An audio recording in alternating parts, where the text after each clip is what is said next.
Welcome back. We got the group 2 distributions from YieldMax announced via email. You can go to the x.com account to see what they are real time when they announce them, usually early in the morning. But looking through them, I do get on my website from a percentage basis.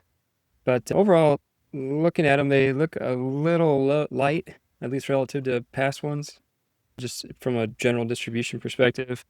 A couple are high, Berk C higher than usual. A lot of them are in line. A lot of them really falling in that 10-cent range, it seems, at least of the initial ones that started at the $20 initial price target. But here they are. You can see these. I know GUI was a little light, 9 cents. I say a little light relative to the last two. That said, I don't think a lot of people understand how these are paid. They're paid from, at least from my perspective, they're paid from two ways. The first way is they generate weekly income from selling call options, using their synthetic position as collateral. And then secondly, when that synthetic position, when the stock goes up, the synthetic position goes up as well. And usually if it gets too high, they don't want to carry, the purpose of these funds to generate yield and give it back to investors. They don't carry a ton of value in the synthetic for a long period of time. They will cash it out, as I like to say, or effectively they'll move the strike prices closer to where the current stock price is. And by doing that, it generates income. And sometimes they take that income and they give it to you as an investor. So something like NVDY, 14 cents this week, although last week I believe it was like in the 30-cent range. But I'll go show this later. Their synthetic had $2 per share in value. So they cashed that out, took that $2 and their weekly income and gave a portion of each of that to you as an investor. So that's why it was 30 cents last week and kind of 14 cents this week. I can isolate some of the other stocks that might have a pretty good distribution in the future just based on their synthetic has value in it. Maybe I'll jump into that. It's something I'll track into the future. I think that might be interesting to track. But yeah, I guess here's the announcement. I find it better if you go to my site here, which I can put in the YouTube description. Nothing fancy really, I just like to track the metrics. It does on an automated basis. But you can see like Netflix, for example, it was, or not Netflix, but NVIDIA, it was about 14 cents. Just to show that, or NVDY was 14.39. If you go to my site here, NVDY 14 cents. What else I like to track those? I like to take the dividend or the distribution, divide it by the share price, get the percent return. So this normalizes the data, shows you what it's paying out relative to where its share price is currently. And you can see topping out. And it's been pretty consistent. Usually the top pairs are right around 2% of the ETF price is what they're paying. So you can see like Circle and Maro are right around 2%. This week, there's not as many names that are close to 2%. I believe last week, there's quite a few names that are close to that 2% threshold. This week, there's only 5 names that are really above 1.51%. And those would be Murni, Misty, SMCY, Maro, and CRCO, or based on the Circle stock that IPO'd recently. And then everything else is kind of 1.5% or under. So Hui, AMDY, Coney, D-Ray, XYZY, Block or Square Alternative, and Palantir. That's pretty light for Palantir, I think, 1.37%. But AIYY, 1.35%, Carvana, Tesla, and Roblox or Robly. And then everything else, are about another half, probably the bottom half is under 1% for the week. And this doesn't really, they fluctuate from week to week, of course, as I showed with NVIDIA. And I'll show an example of that later where they use their synthetic to pay you some of your distribution. As always, the YieldMax team can really pay you basically whatever you want. The good thing when the distribution's high is you get a big distribution. Although sometimes it's good to keep some of the distribution, keeps the ETF price up high. And then also the more cash these ETFs can have, it gives them the more collateral to sell future call options, gives them more collateral to invest in a larger synthetic, which then allows them the collateral to sell more call options in the future, which could then generate bigger future returns. That said, I think everybody that's investing in this is looking for some return. So it's good to track these as far as what they're paying. But for the recent week, yeah, I guess this is how it's looking to stack up. Toward the bottom of the list, we got Apple, Disney, Netflix, Microsoft, and GUI. That said, I know GUI was pretty good the last couple weeks, pretty low this week. Some of the same things can be said. I don't necessarily remember exactly where everything paid, so I can't offer off the top analysis on which ones are lower than where they have been. But I know like last week, Facebook, they said they paid a penny. They actually paid 13 cents. That was a typo, but they're down to 9 cents. Yeah, so you can come out here, you can find, of course, the ETFs that you own. But I wanted to dive into NVIDIA. And of course, if you go out here, so if you go to the YieldMax, just to touch base on which ones are the largest. or over $100 million in market cap. We got MISTY, still the largest, 2.5 billion. Then Ulti, just under 2 billion. Both Ulti and MISTY have really come down a lot. I think MISTY was almost up to 6 billion. So now it's down to 2 billion. About a third, well, not a third, between probably 40, it's down 6 to 2.5. So down quite a bit. Ulti was over 3, it's down to under 2, just based on recent memory. And NVIDIA's been holding pretty steady, well, 1.7. Then you got Tesla and, of course, Coinbase, and then YieldMax, and here's, of course, YMAG. So these are their larger funds, or these are the funds that, I guess, pay the bills in the YieldMax universe. But the average fund size for all of them is about 619 million, at least of this group. And then we got the ones that are under 100 million, the average fund size being about 39 million. Some of these kind of go from this chart to this chart once they pass that $100 million barrier. But you see there's a lot that are basically in the similar range, and you got a couple of your ones that are outstanding. Of course, MISTY used to be by far head and shoulders over everything else, but with the recent downturn in the MicroStrategy stock, MISTY has come down. That said, I'm probably in the minority thinking that MISTY might have a good run in it to the end of the year and maybe going forward. Of course, based on bullish thesis on Bitcoin going forward.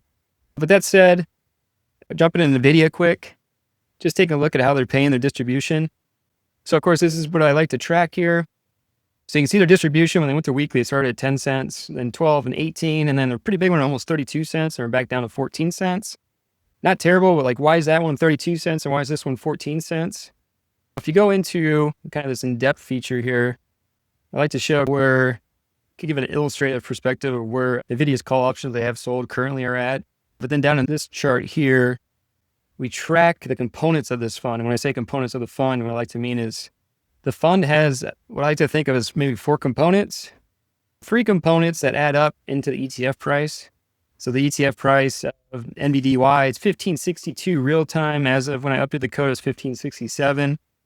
But this 1567 basically is their cash component plus what the contracts they have sold for the week. What's their total value? So these are always negative because they have contracts sold. So when they sell the contracts, they basically they take in cash at the time of sale, but they take on like a future liability. So it's a liability, its value is always negative. If the liability or if the stock does not hit the strike price that they sold, the liability's value will go to 0 by the end of the week. So that always starts off as negative and then will tail down to 0 as the week goes if the stock price does not hit the strike price that they sold. If the stock price does hit the strike price they sold, this negative value will increase.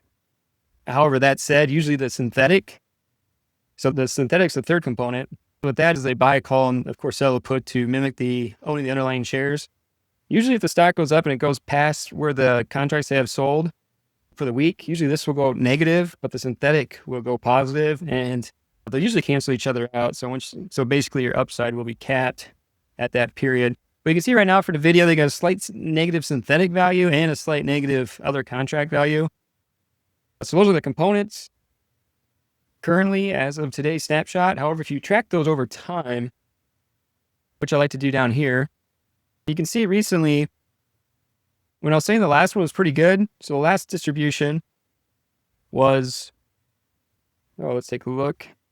So it's the 12th today. So last time they announced was on the 5th. They paid on the 7th. So you can see like before they announced on the 4th here, they had a $2.20 synthetic value. So what they did is they basically moved the strike price closer to where the current strike price is. What I mean by that, so if NVIDIA is trading at 192, I don't remember what their strike price is at, but let's say the strike price is at 160. They might move so they have the right to buy the stock at 160 a share. They'll basically sell that. They'll buy the right to buy it at 190 a share. So they'll move it up 30. Of course, the right to buy it at 190 is not worth as much as the right to buy it at 160. So by selling that, they basically take in a bunch of cash. So you can see their cash positioning. Boom, it shoots up $14.99 up to $16.36. But at the same time, their synthetic value goes from $2.20. I think they sold it on a day NVIDIA's actually went down.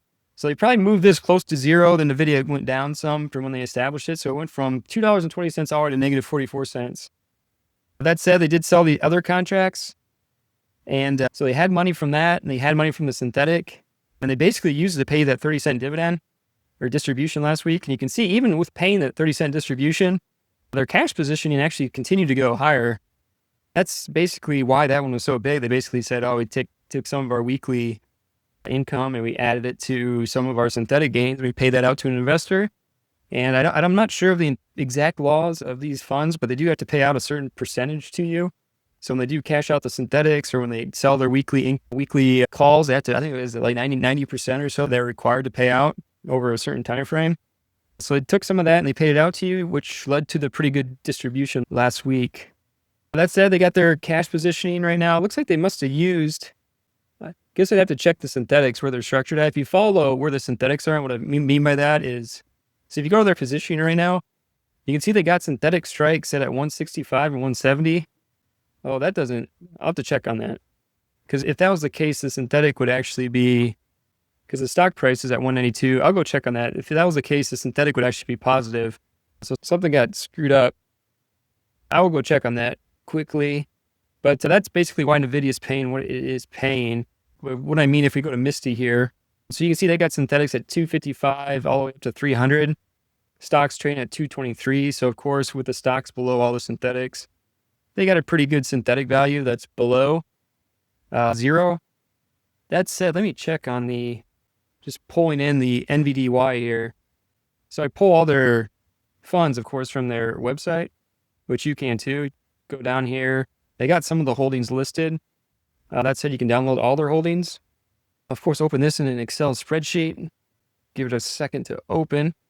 And what I try to do is I try to visualize this because, of course, this is, I think, harder to understand than just a visual representation of what they own. But overall, the way these are structured, they clearly have cash, which I'll label in green, consisting of their governmental securities as well as their cash and other, or which is basically just straight cash.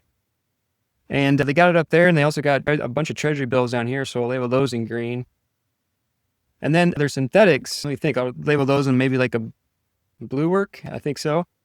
So I guess the way to find these is you can see by the date, expiration date, these are January of 2026. And then all the calls that they have sold, those were for the week, so ending the 14th. I guess you can see those. I'll put those in like a yellow, and then they have some bought. I'll put those in like a dark yellow. You can see the ones that are bought have a positive sign. The ones that are sold have a negative sign. If you add these together, it's negative 44,470. If you add these together, 22,235. Sorry, it took me a second to look at that. So yeah, I try to track that on my site here. If I go to NVIDIA, and this is usually lines up exactly how I think it should. Today, it seems a little off. I'm just making sure why. But so they're synthetic. It says they have 88,000. I'll have to take a look at that. I'm not necessarily seeing. But if we jump in and so you can see they have, here's their synthetic in blue. Maybe I should have the stuff they bought in dark blue or that color of blue. Maybe that's more of a purple. So I'm trying to figure out why it says their synthetic is negative. So you can see they have a synthetic bought at 195 and 200. What I think happened, I think they might have just updated their data since I last pulled it. Or that's what it's looking like to me, because you can see now they do have a synthetic at 200 and 195. As I was saying, they brought that up. So with the video at 192, that would make this synthetic negative. So I'll have to go update my data, I guess, overall. I guess if you go back to it after this is published, it will be updated. But clearly, this part seems to be updated. The fund makeup on my positioning seems to be lagging a little bit, at least from the synthetic strikes. Those are what they previously had. But yeah, I'll go through and do that quick. But overall, yeah, I guess I wanted to point that to NVIDIA, but that's clearly not updated at the moment. So another one I want to touch base on was Amazon, because I wanted to show another ETF that potentially has some value that they might pay a pretty good distribution in the future just from looking at it. So they clearly got contracts that are sold. Amazon's currently down a little bit today, 246. So the black line's probably more right here, but luckily they have the 247.50 and the 250 call options sold. So those call options that have sold are based on where their current stock price is, are currently out of the money. So just by knowing that this shifts down and these contracts lose value because they go out of the money, or at least the probability that they are in the money in the future is less now than they were probably yesterday or before the market opened today. So what one knows by seeing that is that if Amazon's down, I bet the YieldMax fund's actually performing slightly better. And you can see on a percentage basis, Amazon's down 1.24%. AMZY is only down 0.84%. that clearly makes sense because these negative liabilities are worth less. So it's making the YieldMax fund outperform the underlying equity. But so with AMZY, you see we get the synthetic at 220, Amazon's at 246. So if you look at the fund makeup per share, the synthetic's got $1.77 per share in value, which makes their ETF price worth more than their actual cash positioning. With that said, if we go down here, first tab here, and we look at all the data, and we just look at like the last couple weeks, so you can see the synthetic position's up quite a bit. So what I'm guessing is in the next week or two, they're going to cash the synthetic out, assuming Amazon stays around 250 a share. They're going to cash this position out. They're going to pay you a distribution probably in the future. That's going to be probably decently higher than it has been since it went weekly. So that's something you can expect in the future by tracking the synthetic value. Maybe in the future, I'll add that to my table. So I got my table here. I can't really add too much stuff to it because it's already quite full. But if I put like a synthetic, if I put a column that had the synthetic value per share, it would be a good way to track if you're an investor that's looking for a good distribution, which ETFs to potentially buy. That said, again, the distribution, it's a two-edged sword. You do get a higher payment for the week. However, the ETF price always goes down by the amount of the distribution. So you get a higher distribution, but the ETF price you own goes down. That said, I know a lot of people are looking for like those high distributions. It really drives the marketing of these funds, and it drives the optimism in them. That might be something I'll take a look at in the future. But yeah, overall, Group 2 ETFs, kind of low for the week, I thought. I did isolate which ones I thought were doing better than others. But one other thing I wanted to note before I leave for the day, I do got a lot of the Roundhill funds, and a lot of people buy the Roundhill funds. They've been doing pretty well. That said, Roundhill is a completely different strategy than YieldMax. YieldMax, of course, sells calls to generate income. Roundhill does a levered play, 1.2 times leverage. So if the fund goes up, they can use some of the leverage gains to pay you distribution. They don't necessarily have to sell calls.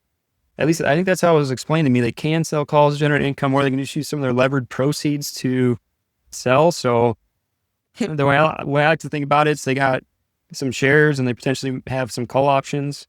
If the stock goes up 5%, a mix of shares and call options would go up 7%, let's say, and they can sell off some of those options and pay you a distribution.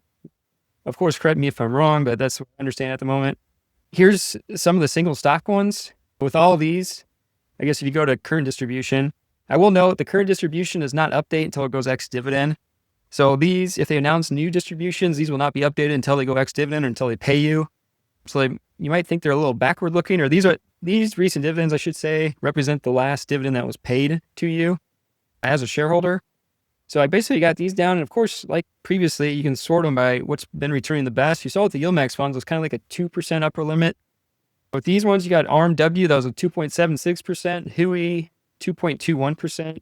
But like for the week, you do got like a kind of a similar distribution. You got a lot of them, about half of them, less than 1%, the other half of over 1%, and your high range is around the 2%. And then some of the better ones are over 1.5% for the week. But with these ones, you can dive into individual ones. I do got total return since inception. Let's do no reinvestment. So these ones, you got Misty down, or not Misty, but MSTW. You can see that it's not a YieldMax specific thing. MSTW is down to 17.94 despite starting at 50. So it's not necessarily that they're using a better strategy. Clearly, using this strategy also is not good if the underlying equity goes down by 50%. So you can see that. Of course, you got Meta down here with its recent earnings declines, hurting that one. Some of the ones that have done really well, of course, Robinhood, which, I mean, on the YieldMax side, the Robinhood fund has also done quite well. But AMDW, GOOW, YBTC, actually, that said, YBTC was started well before these with an initiation date in January 2024. So it's had more time to try to accumulate the investment. But yeah, I got these cut down. And so we got a cumulative distribution 3 months, cumulative distribution for a year. Yeah, I guess I'm just curious as a percentage. So YETH has paid a cumulative distribution of 21, BTC 21. A lot of these haven't been around for a year, but I guess if you go to 3 months, I guess I got 1 month, 2 month, and 3 month all in one thing. And I guess you can see what the cumulative distribution's been on maybe a month would be a good thing to track. So if you do 1 month, you can see AMD was at $6. Some of them, I guess, haven't even been around for a month. But yeah, you can track it. If it's 0, it means the data doesn't exist yet, or the ETF hasn't been around long enough to show it. Then I go all the way out to a year. Then I also got the 3 month and this is from not a dividend payment, but a total return. So I guess we go to total return for 3 months. So we do a total return. There's two options: no reinvestment dividends, reinvestment dividends. You can see how this fund's done from a total return perspective. So this includes basically what the ETF is plus the cumulative dividend. So you got AMZY and GUI kind of leading the way from a 3-month perspective. Pretty good returns, 46 and 43%. Misty and Meta ones down 24 and 39% respectively, or opposite respectively. But yeah, I guess if you want to track these, I'm starting to look at the Round Hill funds a little bit better. I've got similar kind of logic for them. So if you look at AMZW, for example, I've got compare options. These just compare total reinvested dividends versus reinvested dividend or non-reinvested dividends. What the distribution's been on a weekly basis. You can see AMZY, about a 42 cents per week average. And price plus cumulative distribution, this is basically just a total return graph. So it shows you I don't like the graphs to just show the ETF price, because all these funds, they pay out a significant dividend, so you got to track the total return. So of course, I like to stack the ETF price on top of the cumulative dividend to show you the total return metric and show you how the total return is broken out between the ETF price and the cumulative dividend. That said, I'll go check my NVDY data, get that updated, but thanks.